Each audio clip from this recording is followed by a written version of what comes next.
Pinaguhusay ng Department of National Defense, DND, at kanilang German counterpart ang bilateral cooperation ng dalawang bansa.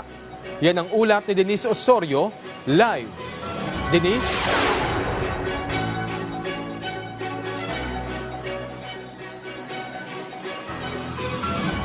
Alan, kasalukuyang nakikipagpulong ang ating Department of National Defense sa kanilang German counterpart dito sa Makati sa kauna-unahang pagbisita ng isang German Defense Minister dito sa Pilipinas. Sa pagpupulong na ito, tinitignan ni na DND Secretary Gilbert Teodoro Jr. at ni German Defense Minister Boris Pistorius ang mga iba't ibang mga posibilidad na mapahusay ang bilateral cooperation sa pagitan ng dalawang bansa.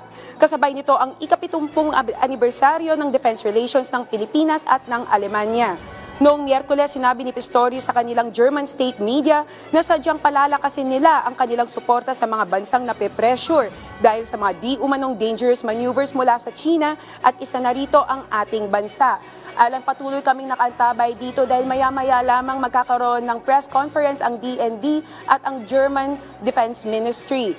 At dito mabibigyan ng pagkakataon ng media na malaman kung ano ang mga detalye ng kanilang pinag-usapan upang mapaigting pa ang ugnayan ng dalawang bansa.